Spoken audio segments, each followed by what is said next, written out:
Hello everybody, welcome to Math Mastery by Planet Spark. So all my 12th graders start कर रहे हैं हम our very first chapter that is relations and functions. और आज हम complete करेंगे relations in which we'll do the three types reflexive, symmetric and transitive relations. So let's get started everybody. Let's define a relation first. So what is a relation of two sets? Let's say a relation R in a set A is reflexive if every element is related to itself. Relation basically like a mapping. Okay, so let's say एक element दूसरे से कैसे connected है, that is how we define a relation. What is the relation between those two elements?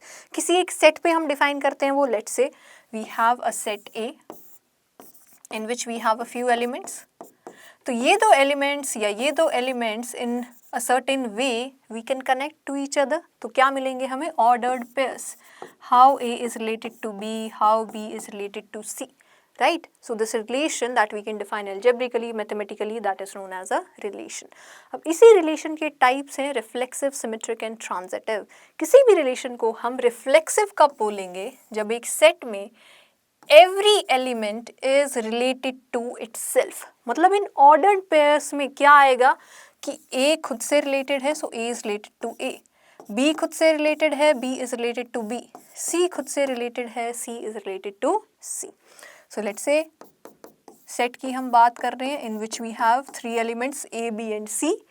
Every element is related to itself. जब ये चीज़ true होगी for the relation R, then we say that relation is reflexive. Okay, so we can say for every element A comma A belongs to R. That means A के हर element के लिए for every A belonging to A comma A belong करेगा इस relation R में, the set that is giving us this relation R. Then we say the relation is reflexive. Next one we have is symmetric. किसी भी relation को symmetric कब बोलेंगे? देखो नाम से ही पता चल रहा है कि symmetry बन रही है. So if we say for every element whenever A comma B is related to R, जब भी we have A comma B related belonging to R, or we can say A is related to B, then we can say B is also related to A. So B comma A also belongs to R. For every A comma B belonging to R, B comma A is also in R. Right? For all the elements in the set. अब ये ज़रूरी नहीं है कि every element के लिए relations given हो. जब भी कोई एक relationship given है, when an element is related to other one, the other way around should also be there. If it is there, then we say relation क्या है? Symmetric. For example, एक relationship हमें given है. Let's say there is a relation defined in the set on set A only. A, B and C है हमारे पास. So if I have element A comma A here, A comma B here, and B comma C here. Okay, ये तीन ही elements है मेरे पास इस set में. मतलब A से रिलेटेड है, A B से रिलेटेड है और B C से रिलेटेड है. So is it symmetric everybody? For A comma B, do I have B comma A here? No.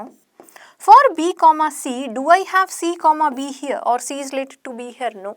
तो ये क्या होगा? It will not be symmetric. Symmetric होने के लिए we have to have two more elements here.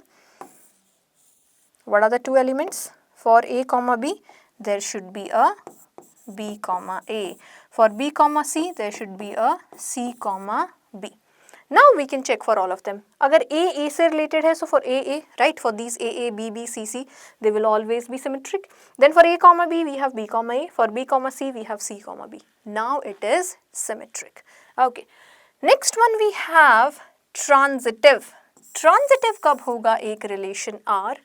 जब if we have an element A comma B in R, or we can say A related है B से और B related है C से, when these conditions are there, जब ये है, then A is also related to C.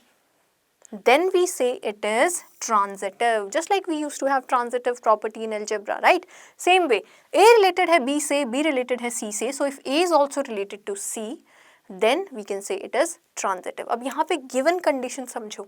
Given condition है कि if this is also there and this is also there, जब ये दोनों चीज़ें वहाँ हैं तो हम चेक करेंगे. If the given conditions are missing, then we can't check. Let's say we have A related to B. एक एलिमेंट है हमारे पास 1, 2 और 2 किसी और एलिमेंट से रिलेटेड ही नहीं है, तो उसकी ट्रांजिटिविटी की हम बात ही नहीं कर सकते, right? So the given conditions are there, then only we can check कि A भी C से रिलेटेड है या नहीं. So understood everybody, 3 types of relationships we have here: reflexive, symmetric and transitive. Reflexive मतलब हर एलिमेंट, यहीं पे सिर्फ एक कंडीशन है ऑन एवरी एलिमेंट, ठीक है. रिलेशन जब सिमेट्रिक है तो एवरी एलिमेंट पे कंडीशन नहीं है. ट्रांजिटिव पे भी it's not a condition on every element. Just in reflexive every element is related to itself. Symmetric में अगर एक एलिमेंट दूसरे से रिलेटेड है, if A is related to B, then B is related to A, then only we say it's symmetric. Transitive में same चीज 3 पे apply करेंगे, A related to B, B related to C, then we can say A is related to C, then it is transitive. Okay, now these 3 properties together help define an equivalence relation. अगर तीनों ही properties हैं हमारे पास, then what do we call the relation as? This is known as equivalence relation. So if I say equivalence relation है, that means reflexive भी है, symmetric भी है, transitive भी है, तीनों properties satisfy हो रही हैं, तीनों type हैं. Right everybody? So these 3 types are there individually also we can check, or equivalence relation given है तो we can say all 3 are there together. Okay. चलिए then questions पे आते हैं. Determine the relation R in a set A जिसके अंदर हमारे पास elements है 1, 2, 3 up to 14, right? 1, 2, 3, 4, 5, 6, 14 तक, ये 14 elements हैं. Defined by this. कैसे defined है relation? Relation जिसमें क्या है, ordered pair x and y such that 3x minus y is equal to 0, or I can write it as 3x is equal to y. ये condition satisfy करने वाले elements का ordered pair है in this relation. So let's see क्या क्या elements होंगे इन R. First element, if x is 1, y is 3. If x is 2, y is 3 times of that, 6.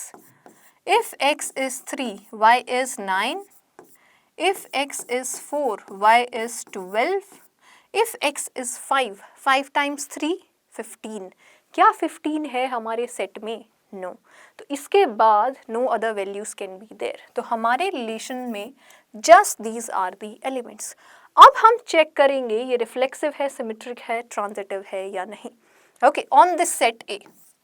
तो reflexive की क्या डेफिनेशन है? When do we call relation reflexive everybody? जब set के every element is related to itself. तो क्या सारे 14 के 14 एलिमेंट्स खुद से रिलेटेड हैं यहाँ? 1, 1, 2, 2, 3, 3, 4, 4. Yes everybody. कैन वी से A, A belongs to the set R for every element of A belonging to the set A. Right, अब लिखा इतना सा, बोल इतना सारा दिया, understand the symbols everybody. A, A is related to itself, it is belonging in the set R. इसका मतलब क्या है? A is related to itself. For all, this is the symbol for all.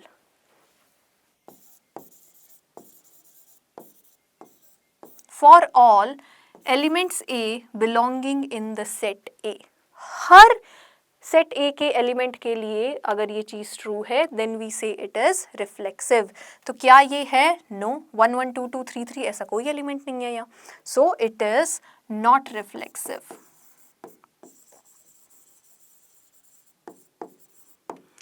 Second check करेंगे symmetric है या नहीं. Symmetric के लिए what is the condition?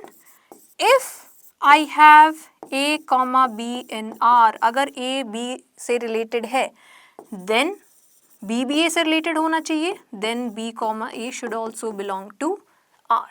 Let's check everybody. 1 is related to 3. 1, 3 यहाँ है. Is there 3, 1? No.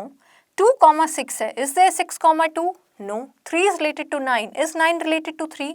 No. किसी भी एलिमेंट के लिए it's not true. So we can say it is not symmetric. Relation symmetric नहीं है। Third one is transitive. इसमें क्या कंडीशन है?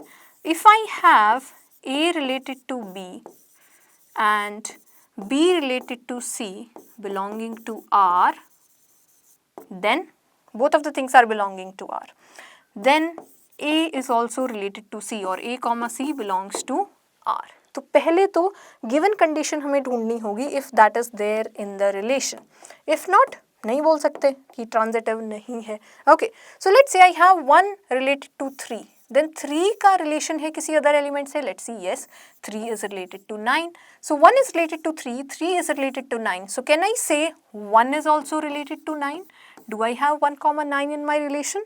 नो, इस सेट में 1,9 इज नॉट देयर। तो एक ही ऐसी कंडीशन बन रही थी and for that it's not true, so we can say it is not transitive, right? तो रिलेशन ना सिमेट्रिक है, ना रिफ्लेक्सिव है, ना ट्रांजिटिव है, तो इक्विवेलेंस की तो बात ही नहीं है, right? Okay, then that was all. Let's move to the next one.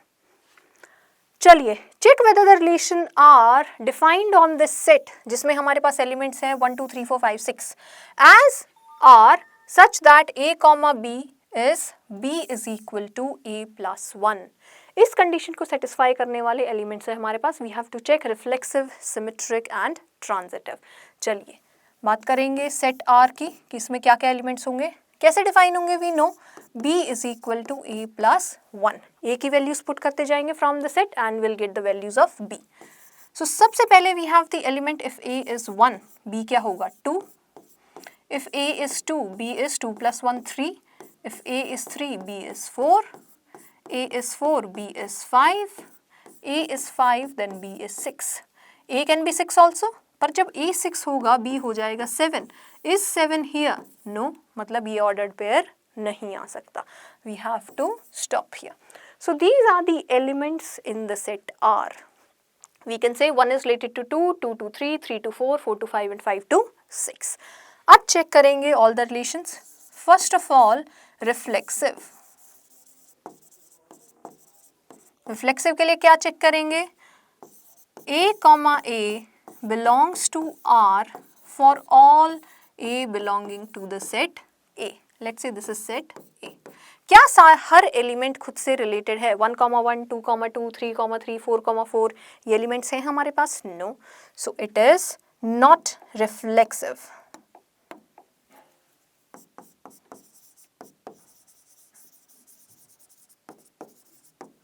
Okay, next है symmetric.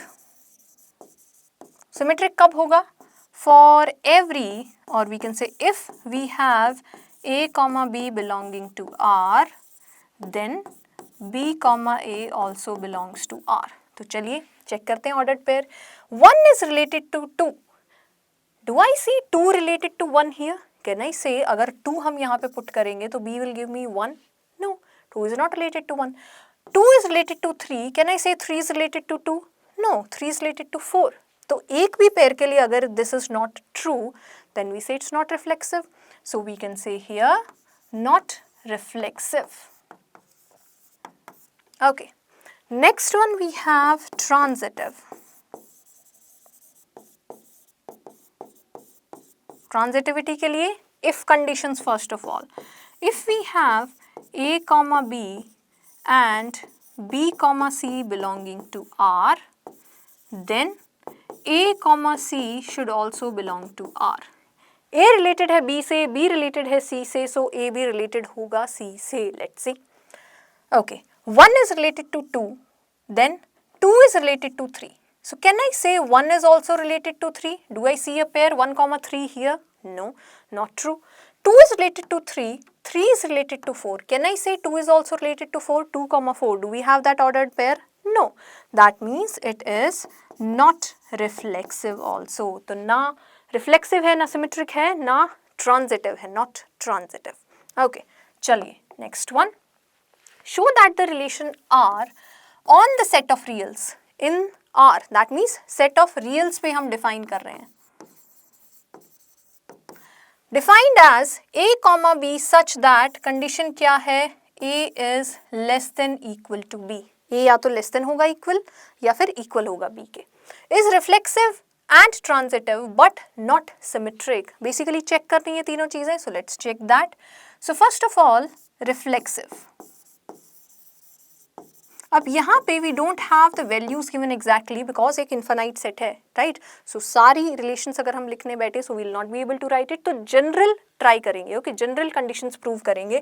So for reflexive we need a comma a belongs to R for every a belonging to the set A. तो हर element के लिए can we say this is true a a. So condition यहाँ put करेंगे. That means can I say a is less than equal to a. Yes everybody, absolutely, क्योंकि equality भी है तो हर नंबर खुद के इक्वल तो हो गई. So we can say yes it is reflexive. Second one, symmetric. That is if A comma B belongs to R then B comma A also belongs to R. तो कोई भी एक एलिमेंट उठा लो. Let's say I have 1 less than equal to 2. That is true. 1 comma 2 है यहाँ पे. That is the ordered pair in R. For that can I say 2 comma 1 also is there. That means 2 comma 1 भी condition satisfy करेगा. 2 less than equal to 1. Is that true everybody? No. That means it is not symmetric. Symmetric नहीं होगा. Last one we have transitive. If condition क्या है? If we have a comma b and b comma c belonging to R then a comma c also belongs to R. तो true होना है, so we have to prove it true for every element in the set. If it is not true तो एक के लिए untrue होना काफ़ी है. So, कोई भी कंडीशन यहाँ ले लेंगे. Let's say we have 1 is less than equal to 2 and 2 is less than equal to 3. Then can I say 1 will also be less than equal to 3? True सबके लिए prove करना है तो generally भी लेंगे. So if I have A less than equal to B and B less than equal to C, okay, then can I say A will also be less than equal to C? Yes, absolutely. हर number के लिए true है ये. All the real numbers. A अगर b से छोटा है और equal and b is less than और equal to c then a is less than equal to c. कोई भी वैल्यूज पुट कर लो, it will always be true. So we can say yes it is transitive. तो क्या prove कर दिया हमने? It is reflexive, it is transitive but it is not symmetric, hence proved. Okay, अगर ट्रू प्रूव करेंगे तो that would be for every element. General के लिए करेंगे. फॉल्स प्रूव करना है तो कोई एक एग्जाम्पल काफ़ी है. ओके, चलिए next one. Show that the relation R again defined on the set of reals as A less than equal to B square is neither reflexive nor symmetric nor transitive. तीनों में से कोई भी नहीं होगा. Let's see. First of all, reflexive. That means A related to A for all the elements in the set are reals, right? So can I say A is less than equal to A square? 1 के लिए तो true होगा but क्या हर element के लिए true होगा everybody? No. तो no prove करना है, अनट्रू प्रूव करना है. कोई एग्जांपल ले लो. 2 less than equal to 2 square. Is it possible? Is that so? No. That means it is not reflexive. Second है symmetric. A is related to B, then B is related to A.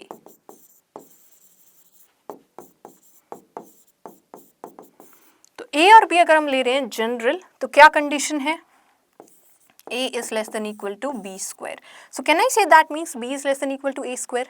Untrue लग रहा है. Proof कैसे करेंगे? Let's take an example. So I can say 2 is less than equal to 3 square, right? 2 is less than equal to 9.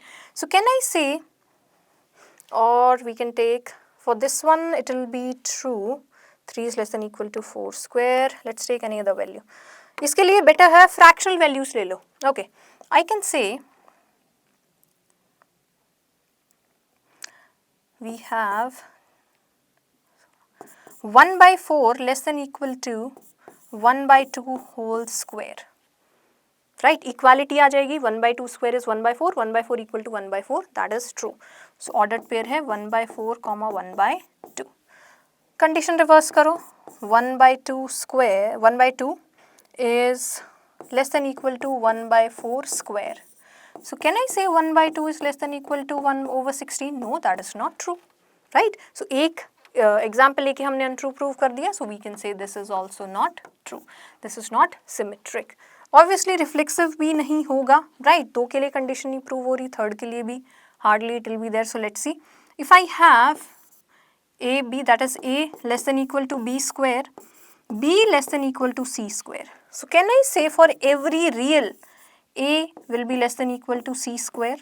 Can I say that? Again for fractions easily we can prove it to be untrue. कोई भी एक example ले लो just like this one and you can see it will not be true. तो ना तो ये reflexive है, ना symmetric है, ना transitive है, hence proved. Okay. चलिए next one. Determine whether each of the following relation, again determine करना है हमें, reflexive, symmetric, transitive क्या है. Relation given है y is divisible by x on the set 1 2 3 4 5 6. Okay, तो y divisible है x से. So ordered pair है x and y. तो R में क्या elements होंगे? First of all let's say x is 1. तो y हर वो element हो सकता है जो 1 से divide होता है. I can say every number is divisible by 1. तो I can have 1 1, 1 2, 1 3, 1 4, 1 5 and 1 6. Then if the first element is 2, x is 2, तो y क्या होगा? हर वो number जो 2 से divide होता है. So it will be 2, 4 and 6. Right? 2 2, 2 4, 2 6. Just the evens. Then I have 3 as x here. So y will be every number divisible by 3. So 3 से यहाँ क्या क्या divide हो रहा है? Just 3 and 6. So we can put 3 3 and 3 6. Every number is divisible by itself. तो ये ordered pairs आएंगे 1 1 2 2 3 3 4 4. Right? Next we have 4. 4 से divisible सिर्फ 4 है यहाँ. 5 से just the 5. 6 6. Right? So these are all the elements in our relation in set R. First of all check करेंगे reflexive.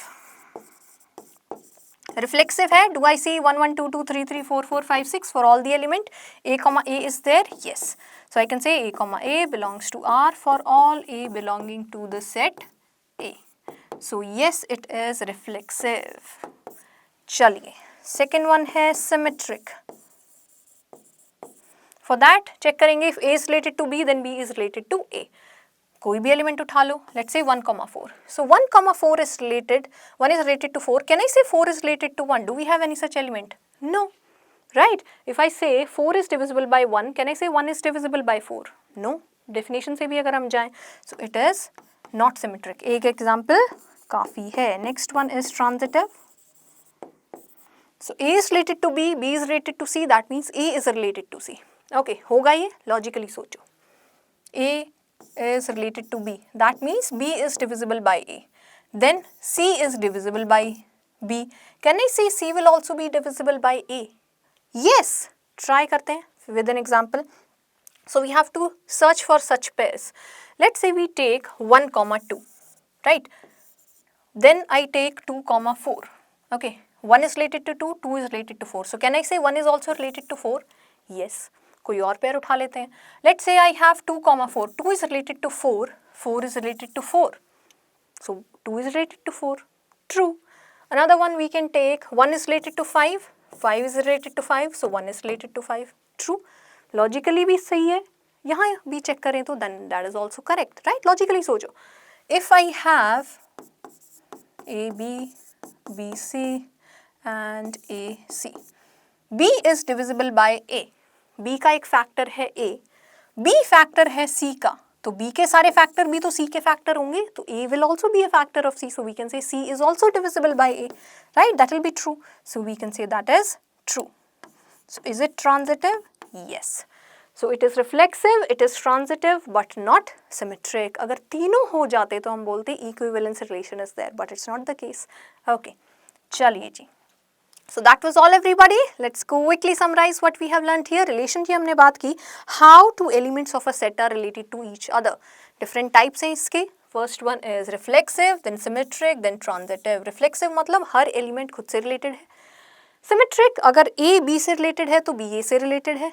transitive, A is related to B, B is related to C, then A is related to C. Then relation satisfying all the three properties, उसे क्या बोलेंगे? Equivalence relation. That was all everybody. That was the first part of the first chapter. Stay tuned. Next time बात करेंगे functions की और उसके types की. Right. Quick reminder for you everybody. You have your free trial class now. Link है description में. फटाफट click करो. 2 easy steps में क्लास बुक हो जाएगी. फटाफट ये स्क्रीन आएगा, क्लिक करते ही अपनी क्लास सेलेक्ट करना and enter your phone number. That's it. And your free one-on-one class will be scheduled, everybody. So that was all. I'll see you the next time. Thank you.